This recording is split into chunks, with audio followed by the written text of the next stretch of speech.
অবশেষে আজকে আমার পেন্টিংটা পরিপূর্ণতা পেতে যাচ্ছে। হ্যালো, আমি নিহা এবং এই জার্নিতে আমি আমার আশেপাশের সবকিছুকে একটা আর্ট ফর্ম দেওয়ার চেষ্টা করব। চলেন শুরু করা যাক। অনেকদিন কাজ করার পর যখন আজকে এই পেন্টিংটা শেষ হতে যাচ্ছে, তো ভাবলাম কেননা সবকিছু আগে গুছিয়ে নিই। আজকে এই পেন্টিংটার ব্যাকগ্রাউন্ড করার পালা। তোমরা নিশ্চয়ই সবাই খুব বোর হচ্ছ। ব্যাকগ্রাউন্ডটা আমি চেয়েছি একটু উজ্জ্বল রাখতে এবং পাশাপাশি একটু অর্থবহ করে তুলতে। তাই আমি চিন্তা করলাম এক পাশে নীল এবং অপর পাশে হলুদ রাখার। নীল রঙকে যেহেতু রাতের সাথে তুলনা করা হয়, তাই এটা এখানে মূলত মানব জীবনের সকল প্রকার দুঃখ দুর্দশার অংশটাকে তুলে ধরবে।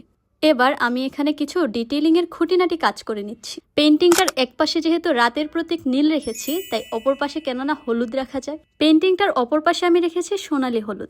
এটা মূলত দিনকে বুঝাবে এবং পাশাপাশি প্রতীকী অর্থে বুদ্ধের নির্বাণ লাভকে তুলে ধরবে। এবার আসলাম সবচেয়ে কঠিন কাজ, যেখানে সবচেয়ে বেশি ধৈর্যের প্রয়োজন হয়।